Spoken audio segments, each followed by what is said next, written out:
I'm Taylor Oracle, and we will continue our soulmate discussion with the emotional soulmate.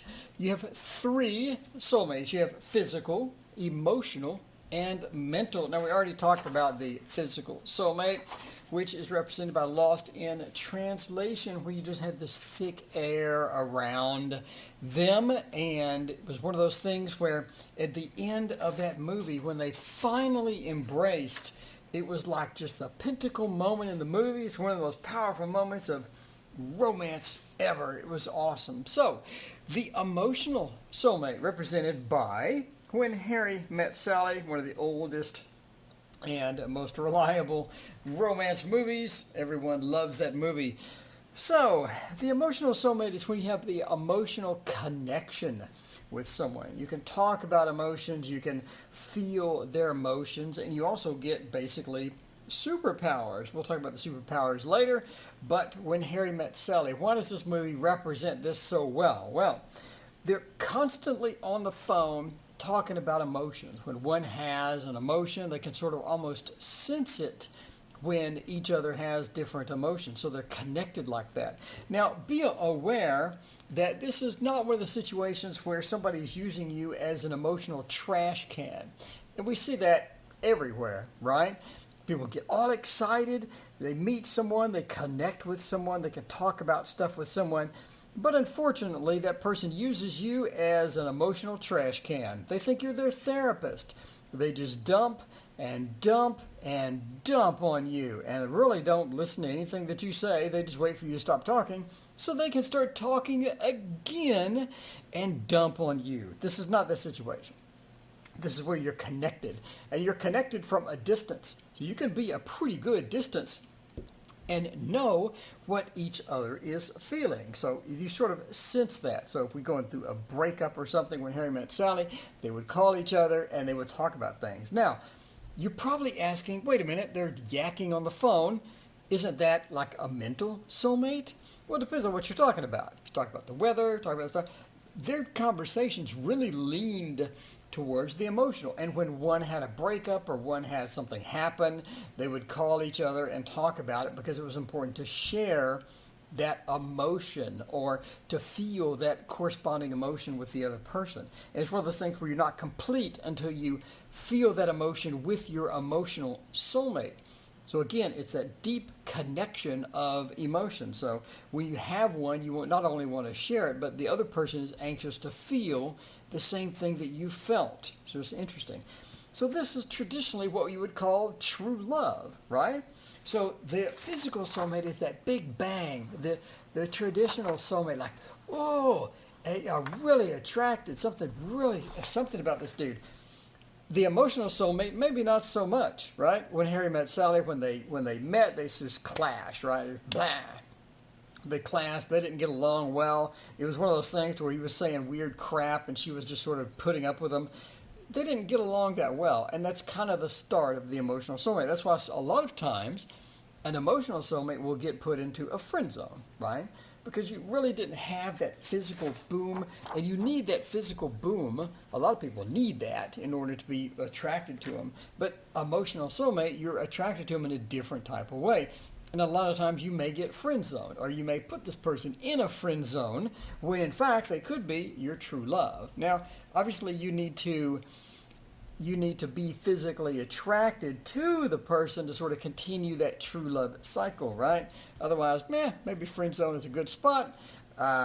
Nothing worse than your true love being horribly ugly to you, or whatever. So just that could be true love. It could be true love. So again, you gotta watch at where you categorize this person until you kind of figure out what they are to you, right? So they need each other during hard times. And this is When Harry Met Sally as well. Again, when you feel an emotion, not only do you want to share it, but the emotion is bigger or better when you have shared it with someone. So maybe you have a therapist that you see occasionally or what have you, or and you talk about things, and it's good to sort of get those things out in the air or out in the open, but your therapist is not like that connection, that tight connection. that you have with the emotional soulmate. So when you need each other during hard times, as you saw when Harry met Sally, you need to have the other person feel that. And the other person needs to feel that emotion with you.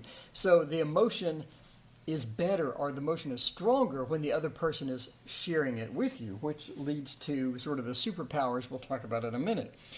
Now, complete honesty.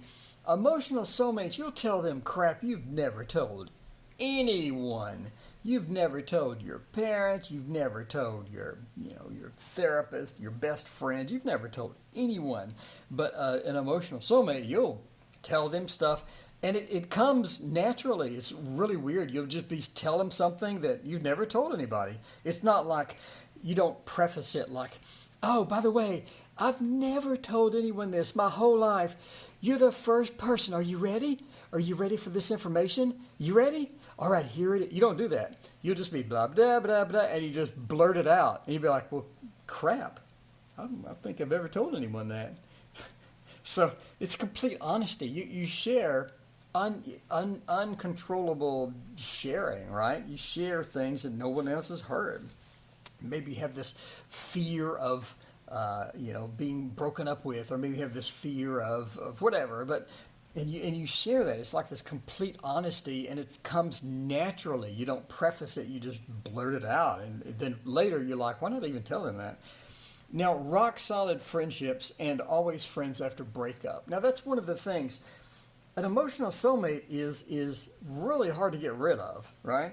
Even if you have a breakup. So let's say I just need to break up with this person. The physical isn't working out, or they fart all the time and I can't stand it, the smell.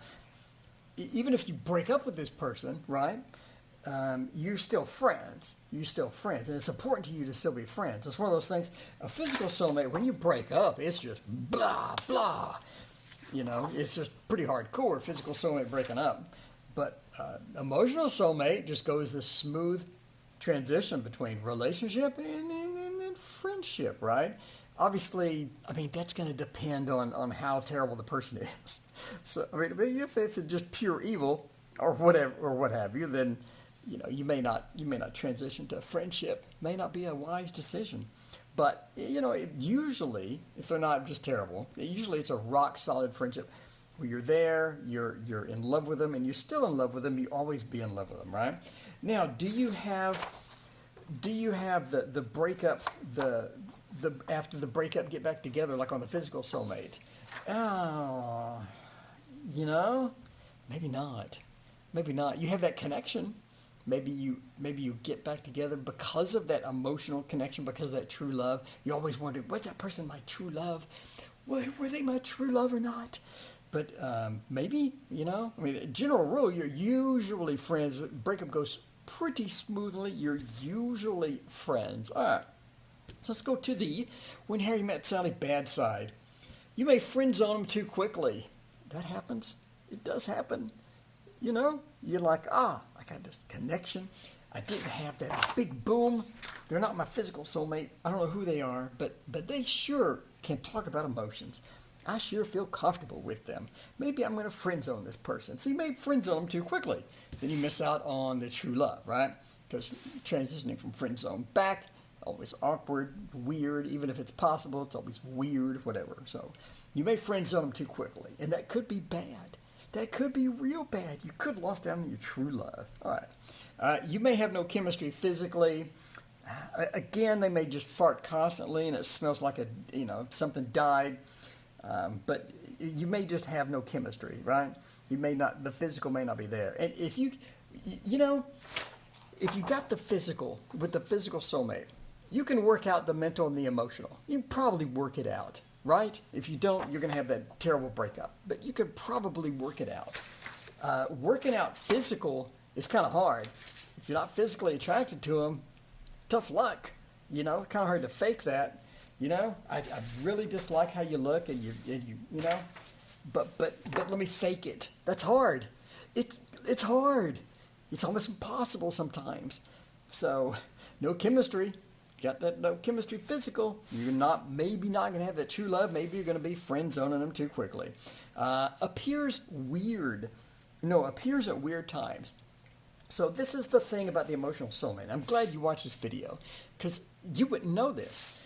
Emotional soulmates appear at weird times, really weird times. When you really didn't have time for the soulmate, or you really didn't think a soulmate was coming, or something like that. Just weird times in your life. If your life is up in turmoil and it's being shaken around and everything is going really odd, that's kind of where they come from, right? A weird story about meeting my emotional soulmate.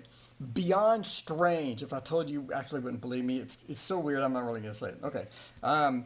Emotional trash can. Don't don't confuse the emotional trash can person with the emotional soulmate. If somebody's using you as their therapist and they're waiting for you to stop talking so they can continue talking and they don't really listen to you, you're being used. That is the emotional trash can. Now let's talk about superpowers. When you're with your emotional soulmate, if you've ever watched the cartoon, I think it was the DC, not Super Friends, it's like the twins. The twins, they're normal until they get together, and then they're super twins or something, some crap like that. This is kind of where the emotional soulmate goes. So the emotional soulmate sometimes gives you this boosted psychic ability, and it's insanely boosted. Like a lot of weird stuff happens when you're with the emotional soulmate. You get this boosted psychic thing going on. So it's really odd. And I've heard this from several people that say they had an emotional soulmate. It's the first thing I ask is about the superpower. First thing I ask is about the superpower. What superpower did you get? They're like, what? Once they understand what I'm asking, they go, oh, it's really weird. When I'm with this person, I have this unusual psychic ability. So it's like you complete each other, right? Which is a soulmate. Naturally is going to be a soulmate. You complete each other. But when you complete each other, you get this odd boost of some type. And in my case, and a couple other people I've talked to's case, it was psychic ability gets jumped up or gets better. Not only a little better, but a lot better, really fast. But it's only when you're with that person. It's really odd. When you're with that person, you just have this ability to do stuff. Anyway, so that is the emotional soulmate. Let me know what you think. And the last one coming up is the mental soulmate. Kind of, the boring one is the mental soulmate. The big two are the physical and the emotional. But I mean, I'm just, I want to do it because mental is cool. It's fun. Anyway, let me know what you think about the emotional soulmate. And speaking of soulmates, I have a Patreon channel. If you would like to support me and all my videos and all the stuff that I do, making the Oracle decks and all this other stuff, my current Patreon supporters are Alley Cat, Annie LeMaster, by the way, link in the description, Astro Corey, Brianna Santiago, Carmen Gabriano, Carolyn Bouchard, Crystal McGinn, Fatima, Galatia 9, Gary Fink, Hot Chocolate, Irina, Jessica Mante, Kim Wilson, KSW, La Ami, Richard Zeh, Satoru Kuga, and Samai Zamora. Thank you so much for being my Patreon supporters. And again, link in the description if you'd like to join the Patreon crowd. Thank you so much for watching. And as always, please hit like and subscribe.